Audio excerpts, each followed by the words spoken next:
much. It's a honor, great honor, to have a friend of mine. We've become very friendly over the last number of years.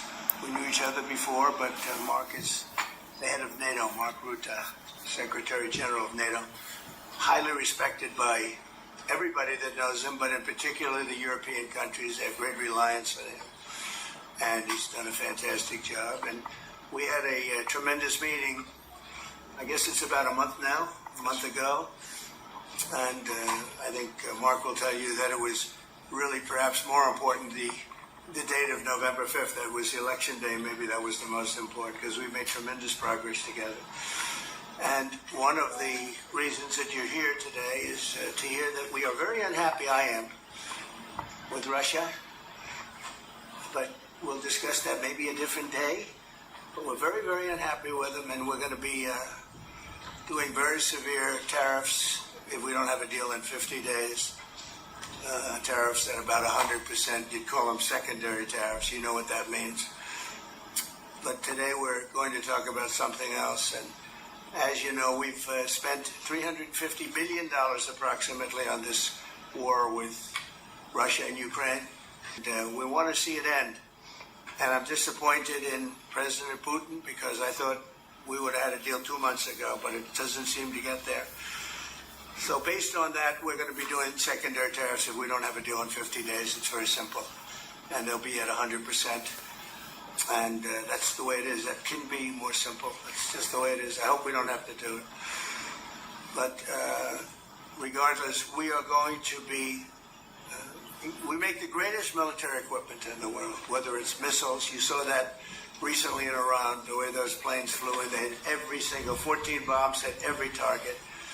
Then you had the helicopters shoot a total of 30 bombs, 30 missiles.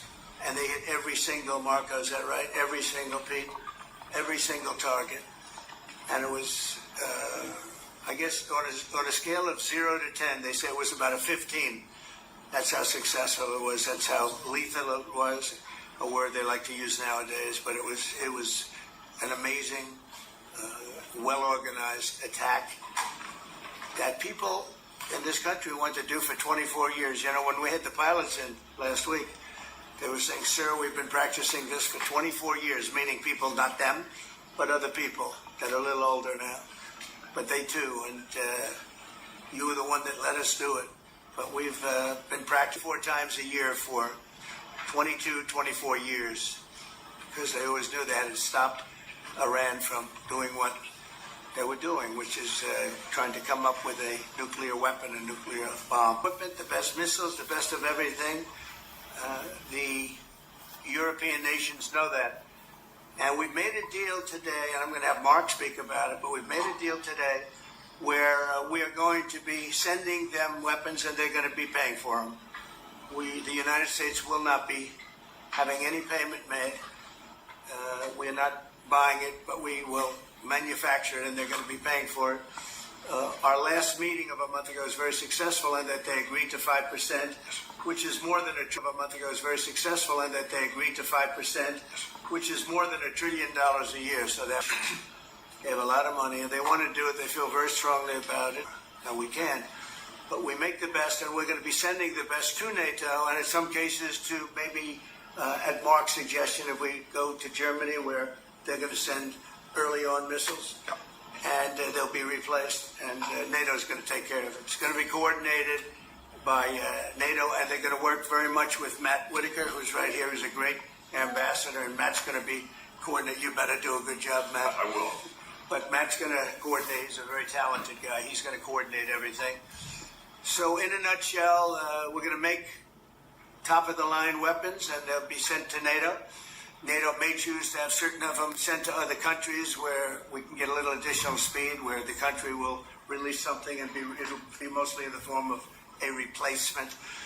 And I'd like to have Mark, and again, just a highly respected, pretty young guy, for having had the career that he's had, because he had an amazing career before going to NATO. So and we spent a lot of time together over the last couple of months. And if you could say a few words. Absolutely. Thank you. No, Mr. President, dear Donald, this is really big. this is really big. You called me on Thursday that you had taken a decision. And the decision is that you want Ukraine what it needs to have to maintain, to be able to defend itself against Russia, but you don't want Europeans to pay for it, which is totally logical. And this is building on the tremendous success of the NATO summit, the 5%, but also the decision to keep Ukraine strong and the decision to increase our defense industrial production.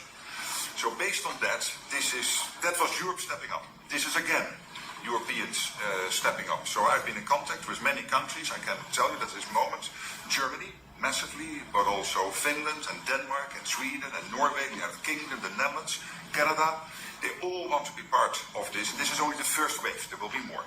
So what we will do is work through the NATO systems to make sure that we know what Ukrainians need, so that we can make packages. Of course, in a way, we discussed it this morning with Pete Hegseth at the Pentagon, in a way that, of course, the US will keep on its stockpiles necessary to defend this country. That's absolutely clear. But it will mean that Ukraine can get its hands on really massive numbers of military equipment, both for air defense, but also missiles, ammunition, etc., etc. So if I was Vladimir Putin today and hear you speaking about what you are planning to do in 50 days and this announcement, I would reconsider whether I should not take negotiations about Ukraine more seriously than I was doing at the moment, if I was Vladimir Putin. But when I'm Ukraine, I think this is really great news for them. So I really want to thank you for that, and it means Europeans paying for it. And again, I mentioned all these countries, we will deal with that. And exactly as you said, that might also mean that countries will move equipment fast into Ukraine, and then the US later backfilling it, because speed is of the essence here. So really, thank you. This is important. You did a great job. It's a really great job. We've been very successful in settling wars. You have India, Pakistan, you have Rwanda and the Congo. That was going on for 30 years. India, by the way, and Pakistan would have been a nuclear war within another week, the way that was going. That was going very badly. And we did that through trade. I said, we're not going to talk to you about trade unless you get this thing settled, and they did. And they were both great leaders, and they were great. But Rwanda and the Congo, that was going on for 30 years, and at least 7 million people killed with a lot of pretty rough weapons like machetes, heads chopped off, going on for many years. You couldn't even get near the countries. Nobody wanted to get near. It's so frightening. And we got that one solved. Serbia, Kosovo, got that solved. That was going to be one that was going to happen. And again, that was something I use. I use trade for a lot of things, but it's great for settling wars. That was really very important. Marco's working very hard with everybody here on the Strip, the Gaza Strip. I call it the Gaza Strip, one of the worst real estate deals ever made. They gave up the oceanfront property, one of the worst deals ever made, but it was supposed to bring peace, and it didn't bring peace. It brought the opposite. But we're doing pretty well on Gaza. Steve Witkoff is here, and I think we could have something fairly soon to talk about. And we solved other one that we just seem to have, Armenia and Azerbaijan. It looks like that's going to come to a conclusion, successful conclusion. We worked on Egypt with our next door neighbor, who is a good neighbor. They're friends of mine, but they happened to build a dam which closed up water going into a thing called the Nile. I think if I'm Egypt, I want to have water in the Nile, and we're working on that one. It's a problem, but it's going to get solved. They built one of the biggest dams in the world, a little bit outside of Egypt. You know about that. You've been hearing about that one. And that turned out to be a big problem. I don't know. I think the United States funded the dam. I don't know why they didn't solve the problem before they built the dam. But it's nice when the Nile River has water. And, it's a very important source of income and life. It's the life of Egypt. And to take that away is pretty incredible. But we think we're going to have that solved very quickly. So we do good. The only one we haven't been able to get to yet is Russia. I'm not happy, and I will tell you that Ukraine wants to do something. Again, it's a war that should have never started. If I were president, it never would have happened. I used to speak to President Putin about it a lot. It was the apple of his eye. But once I saw what was going on, I said, they're going to have a war here. I was outside. The lecture was rigged. And I was outside looking in. And I said, that thing's going to be a war. Couldn't believe it, because what Biden said was the exact opposite of what should have been said. And it started, and it's a real mess. We're losing, I guess they're losing 5,000 or 6,000 people a day. It's actually now more. I was saying 5,000 a day. It's actually more now. Mostly soldiers, but a lot of people in cities and towns that are getting blown up too. It's a horrible war, and it should be stopped. And so if it's not done, if we don't have an agreement in 50 days, that's what we're doing, secondary tariffs. And they're biting. And I hope we don't get to the point where we do, but I've been hearing so much talk. It's all talk. It's all talk, and then missiles go into Kiev and kill 60 people. It's got to stop. It's got to stop. But the purpose of this is to say that there's a very big deal we've made. This is billions of dollars worth of military equipment is going to be purchased from the United States, going to NATO, etc. And that's going to be quickly distributed to the battlefield. Ukraine will take it up. And, say what you want about Ukraine. When the war started, they had no chance. And they still would have had no chance if the equipment, they had the best equipment. Because we do make the best planes and missiles. And we make the best military equipment in the world by far. And we have new things coming out that are beyond belief. And I'm very excited about the Golden Dome. It's going to give us very strong protection. We've already started that. But they had courage, because somebody has to use that equipment. And they fought with tremendous courage, and they continue to fight with tremendous courage. But they don't have, they're losing on equipment, and Russia's really taken a very positive, very strong, what they've done the last couple of weeks. Without military reasons, so what they are doing is 700 drones a day, missiles, bombing cities. This is not because of military goals. It is just creating panic, hitting people out of their sleeps, hitting towns. It's really terrible, and it is meaning a lot of people lose their lives, but also the infrastructure, whole cities being they're wiping out the electric. It's going to take years to rebuild it. That's going to be the next problem. Because, but that's going to take a long time. Many of the cities are knocked down to the ground. Many of the people have left, but many have stayed. I don't know. They actually stay, and most have stayed. Actually, it's incredible that they stay, and knowing that a missile could be hitting your apartment house, and your apartment house that you're sitting in could collapse on top of you.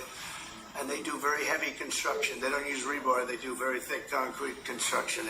Those are heavy buildings, big buildings, and heavy buildings, and they collapse like they're made out of paper. It's unbelievable to see this happening with people, so many people being killed. So we think we're going to make progress, and we hope we're going to make progress. In the meantime, we're going to get you good service on what you need. And we really became friendly with NATO this last meeting. We went from 2% to 5%, which everyone said was not even a possibility. They weren't paying 2%. Many of them were paying much less than 2%. But even those, since you became president, all committed to the 2% before the summit. And now collectively they committed to the 5%. That's right, they did it. They've been very good. And I think I made a lot of friends over there. We had a couple of days of very intensive talks. And they're great people. They're leaders of countries. Leaders of countries. Many of them great countries, some of them smaller countries, but for the most part, that's some very solid, strong countries, and very successful. Some of them are among the most successful countries in the world. So that's the story. We hope that's going to have an impact on Vladimir Putin, and we hope it's going to have an impact on Ukraine also. We want to make sure that Ukraine does what they have to do. All of a sudden they may feel emboldened, or maybe they don't want. This is a very difficult situation. Ukraine wants a peace deal. I think so. And they will stay committed to that. There's no doubt. They want it. But the Russians have to become They have to continue to want it, though. Yeah, I agree. But you and I will make sure of that. All of a sudden they get no. You and I will make sure of that. We'll make sure. I feel confident that they will do what has to be done. Plus, we have certain parameters that both sides know, and we already know what should be done. So I think it's going to be It's going to be very strong. We want everlasting peace. Any questions, Liz? Yes. Thank you so much. What was the tipping point for you in this decision? Was it a conversation with President Putin? Was it his intelligence? And why are you giving 50 more days? I think I think it's a very short period of time. I think, don't forget, I've just really been involved in this for not very long. And it was an initial focus. This is a Biden war. This is a Democrat war, not a Republican or Trump war. This is a war that would have never happened. It shouldn't have happened. A lot of people being killed. When the final numbers come in, you're going to see a lot more people are being killed in this war than you think, than you've been writing about. It's a very deadly war. They're all bad, but this is a very deadly war. The numbers are going to be far greater. When an apartment house comes down, and they say 2 people were slightly injured. No, many people were killed. And those numbers will be at some point accurately reported. So far, they're not. It's a deadly war. I think that you're just going to see. I think you're going to see strong movement. I hope so. I hope so. You know, the secondary tariffs are very, very powerful. What about the tariffs that the Republicans in the House and the Senate have read? Yeah, sure. Why are you giving 100%? Well, the Republicans are moving very strongly in the Senate, giving us total control of it. But I'm not sure we need it, but it's certainly good that they're doing it. And Lindsey Graham's working hard. The whole John Thune, all of them, they're all working hard. And they're in coordination with Mike Johnson, Speaker in the House. And I think they've actually crafted a pretty good piece of legislation. It's probably going to pass very easily. And that includes Democrats. And there's some little tweaks. But I don't want to say I don't need it because I don't want them to waste their time. It could be very useful. We'll have to see. But we can do secondary. We're probably talking about 100% or something like that. We can do secondary tariffs without the Senate, without the House. But what they're crafting also could be very good. So are you suggesting that the Congress should move forward with those sanctions, the 500%, that your 100 would be a separate additional package? Yeah, I mean, the 500 is, sort of meaningless after a while because at a certain point it doesn't matter. It's not going to be, is 100 is going to serve the same function. But, I have it at 100%. They may have it, I don't know what they're going to end up with. They may have it at 100 too. They may have it at 500. But they're doing some good work in the House, and I think in the House and the Senate. And as you know, they're coordinated. And they can have it done quickly. They said they'll have it as quickly as I need it. So we'll see. We're talking to him. In fact, John Thune's coming over later on to talk. Yeah, he's gonna come over and talk. Mr. President, isn't your view that Vladimir Putin is characterized as meditation? What? Isn't your view that Vladimir Putin Did he misguide us? did not clarify his intention Yeah. to what he's Well, and what happens now in the next phase? you're going to see. I mean, we're going to go for a period of time. Maybe he'll start negotiating. I think I felt, I don't know about you, Mark, but I felt that we had a deal about 4 times. Mm-hmm. And here we are, still talking about And he didn't send serious people to the negotiations. So I remember that you were able, with Marco Rubio and with Steve Witkoff, to get these talks going in Istanbul. Yep. I remember I was myself in Turkey for NATO business in May, and we really put pressure on the Ukrainians to send a senior team into Istanbul, and they did. But then the Russians came up with this historian explaining history of Russia since 1250. We thought, and I thought, we should have had a deal done a long time ago. But it just keeps going on and on and on, and every night people are dying. A lot of Russian soldiers are dying, by the way, and a lot of Ukrainian soldiers too. But a lot of Russian soldiers are dying. 100,000 Russian soldiers since 1st of January. Since January, 100,000 Russian soldiers dead since January. So if anybody in Moscow is listening to this, again, 100,000 dead Russians since January. This is what President Putin is doing at the moment. Yeah, please. Will these be Patriot missiles specifically or Patriot batteries that you're planning? Everything. It's everything. It's Patriots. It's all of them. It's a full complement with the batteries. When do you expect them to arrive? Well, we're going to have some come very soon, within days, actually. Because a couple of the countries that have Patriots are going to swap over and will replace the Patriots with the ones they have. And Matt will coordinate with NATO. But so it's going to be, they're going to start arriving very soon. And this afternoon, Boris Pistorius, the German defense minister, is visiting Pete Hegseth, Secretary of Defense, and we'll discuss also, I think, on this whole Patriot thing. Norway is involved, so that's on the Patriots, but this whole deal is also about missiles, about ammunition, so it's broader than Patriots. We have one country that has 17 Patriots getting ready to be shipped. They're not going to need them for them. So we're going to work a deal where the 17 will go, or a big portion of the 17 will go to the war side. Mr. President. And that can be done very quickly. Mr. President. Mr. President. Yeah, please. Could this transaction with NATO be viewed as a step towards achieving peace, letting Putin know that now Zelensky has a little bit more powerful tools in his tool chest, and maybe that brings him to the table to achieve peace? I know that you do that. Brian, that's what we've been saying. I think you might have expressed it better if you wanted to. But that's exactly what. That was a summary. That was a nice summary. I think he's done better than us. He's a very good guy. I can tell you that. But no, it's well said. Yeah, I think this is a chance at getting peace, or it's just going to be the same thing. I have to tell you, Europe has a lot of spirit for this war. A lot of people, when I first got involved, I really didn't think they did, but they do. And I saw that a month ago, and you were there. Most of you, many of you were there. The level of esprit de corps spirit that they have is amazing. They really think it's a very, very important thing to do, or they wouldn't be doing it. Look, they're agreeing to they're paying for everything. We're not paying anymore. We have an ocean separating us. I said we have a problem. We make the best stuff. But we can't keep doing this. And Biden should have done this years ago. He should have done it from the beginning, but he didn't. He didn't know he was there.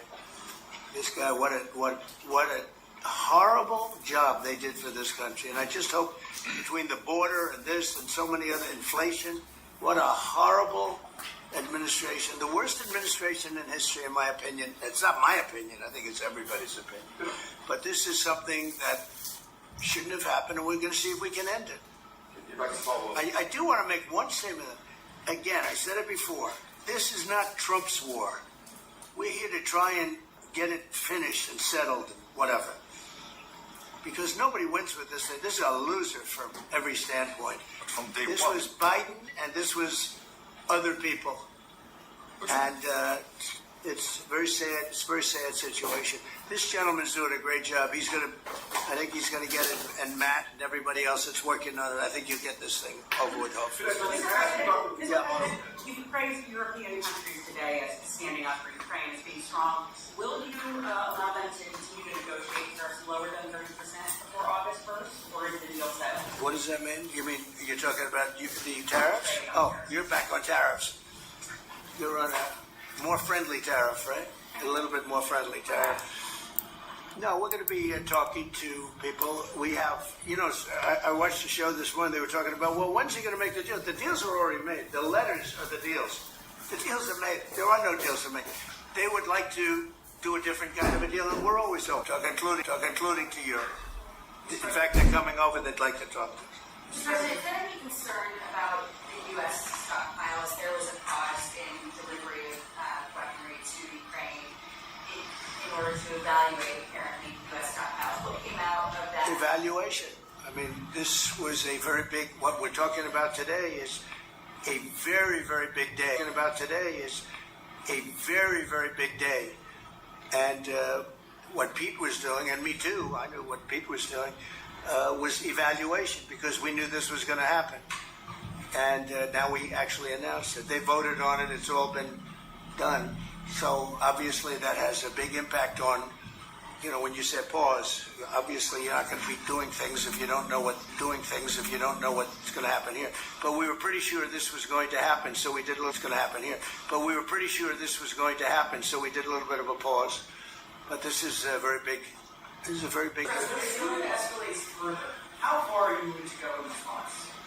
In what? In what? How far are you willing to go if it were to escalate? Don't ask me a question like that. How far? I don't know. I want to get the war settled. They're not Americans that are dying in it, and I have a problem, and JD has a problem. It's a stance that he's had for a long time. They're not Americans dying, but there are a lot of people dying, and on something that should be able to be settled, and we all agree with that. Having a strong Europe is a very good thing. It's a very good thing. So I'm okay with that. Yeah, please, in the back. Yeah, is there a ceiling on what the Europeans are willing to pay for? And it sounds like, are you ruling out the U.S. paying some additional weapons to withdraw that authority? Shall I try to answer that? Because basically what the president is saying, that he is willing, of course, taking consideration what the US needs itself. So it's not that you can have a shopping list and you can order whatever you want, because the US has to make sure that the US keeps his hands on what the US needs, also to keep the whole world safe, because in the end you are the police agent of the whole world. You are the most powerful nation on earth, the most powerful military on earth. But given that, the US has decided to indeed massively supply Ukraine with what is necessary through NATO. Europeans 100% paying for that. And what we have been doing over the last couple of days is talking with countries, and I just mentioned the ones who in the first wave immediately said, we want to chip in. And then you are really talking about big numbers. Take Germany visiting today, they are really talking about big numbers. I will say that I spoke with Germany, spoke with most of the larger countries. And they are really enthusiastic about this. They want to, and they're willing to go very far. I will tell you, as per your question, how far would I go? They want to go very far. They don't want this to happen. That's why I think from Putin's standpoint, it would really be good. He gets the country, his economy is doing very poorly, and he's got to get his economy back. He's got to save his economy. He could save his country in a sense, but the economy can destroyed a lot of countries over the years. He wants to get that economy back. And, he's got a great country for trading and other things. If they could use the assets instead of war, he's got some tremendous potential. That's what I would say. How did you deliver this news to Putin, sir? Say? How did you tell Putin this was coming? I speak to him a lot about getting this thing done. And I always hang up and say, well, that was a nice phone call. And then missiles are launched into Kiev or some other city. And I said, it's strange. And after that happens 3 or 4 times, you say, the talk doesn't mean anything. My conversations with him are always very pleasant. I say, isn't that a very lovely conversation? And then the missiles go off that night. I go home, I tell the First Lady, I spoke to Vladimir today. We had a wonderful conversation. She said, oh, really? Another city was just hit. So it's like, look, he's, I don't want to say he's an assassin, but he's a tough guy. It's been proven over the years. He's fooled a lot of people. He fooled Bush. He fooled a lot of people. He fooled Clinton, Bush, Obama, Biden. He didn't fool me. But what I do say is that at a certain point, ultimately talk doesn't talk. It's got to be action. It's got to be results. And I hope he does it. It's potentially such a great country to be wasting so many people on this and the money. And look at what's happened to his economy. Look at what's happened. So, and with the threat in 50 days, yeah, the economy will be hit very hard. I mean, look, I hope he's going to do it. He knows the deal. He knows what a fair deal is. If there is such a thing as a fair deal, there's no winners here. This is a loser. This is a loser. And I dealt with him from the beginning. It wouldn't have happened, but I will say Ukraine was the apple of his eye. We talk about it. It was the apple of his eye, but it wasn't going to happen. And he understood that. It wasn't going to happen. And then I noticed, after I was out, soldiers forming at the border. And then I heard horrible, stupid things being said from the other side. And I said, they're really handling it very, very wrong. It's a shame. Yeah. Can I say, it's one thing, and that is about President Trump, because you came in office in January. On the 12th of February, you had your first phone call with Putin. I think you did exactly what I hoped you would do. That is breaking the deadlock. Starting the conversation. Vor 6 Monaten haben wir Ihnen empfohlen, Zalando SE-Aktien zu einem Preis von 8 € zu kaufen. 3 Monate später.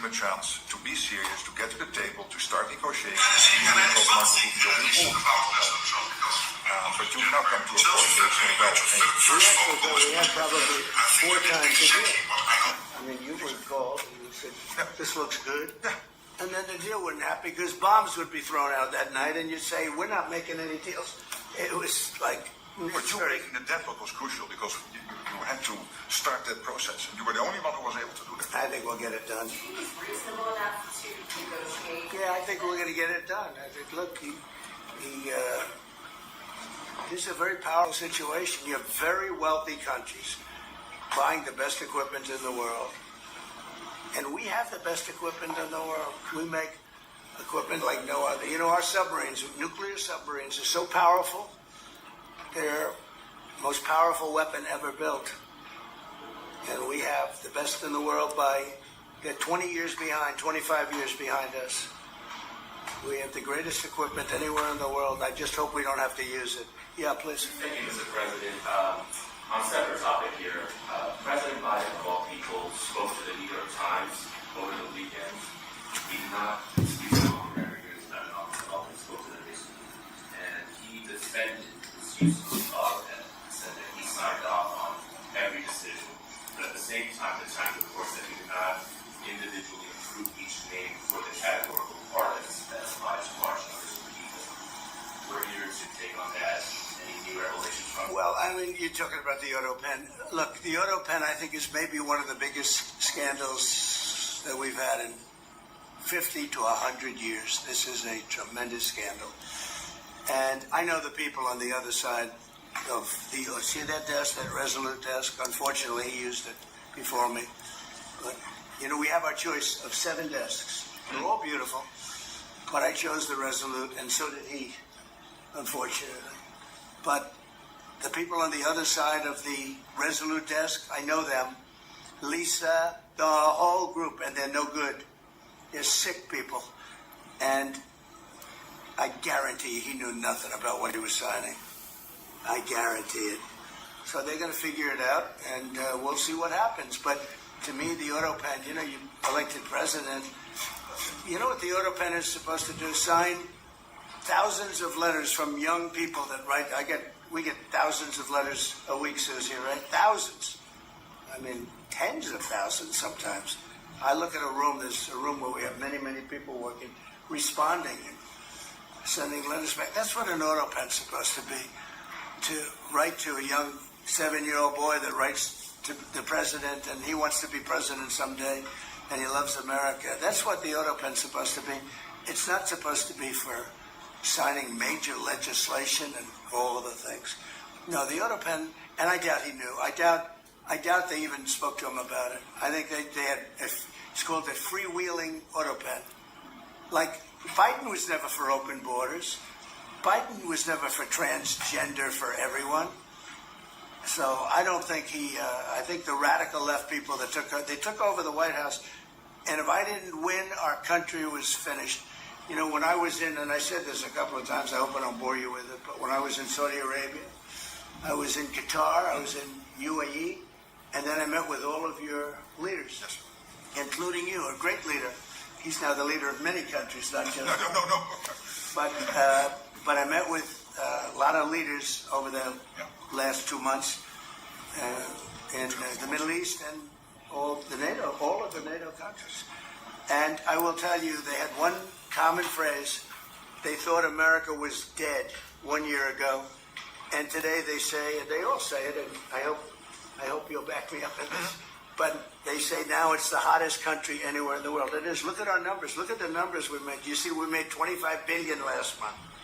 We didn't make that for years.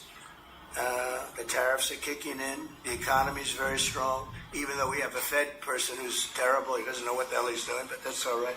We blow through interest rates. We're doing so well, we blow through it. Be nice because people would be able to buy housing a lot easier. But think of it. We thought your country was dead, and they were dealing with China because they were really going to China. But not anymore. But we thought your country was dead, and now you have the hottest country anywhere in the world. So we've done a really good job, and it's an honor to have this man. This man is a star, and he's going to be dealing with another one of my stars, Matt, and you're going to do a great job, Matt Whitaker. Okay? Thank you very much, everybody. Thank you, Brian. Thank you.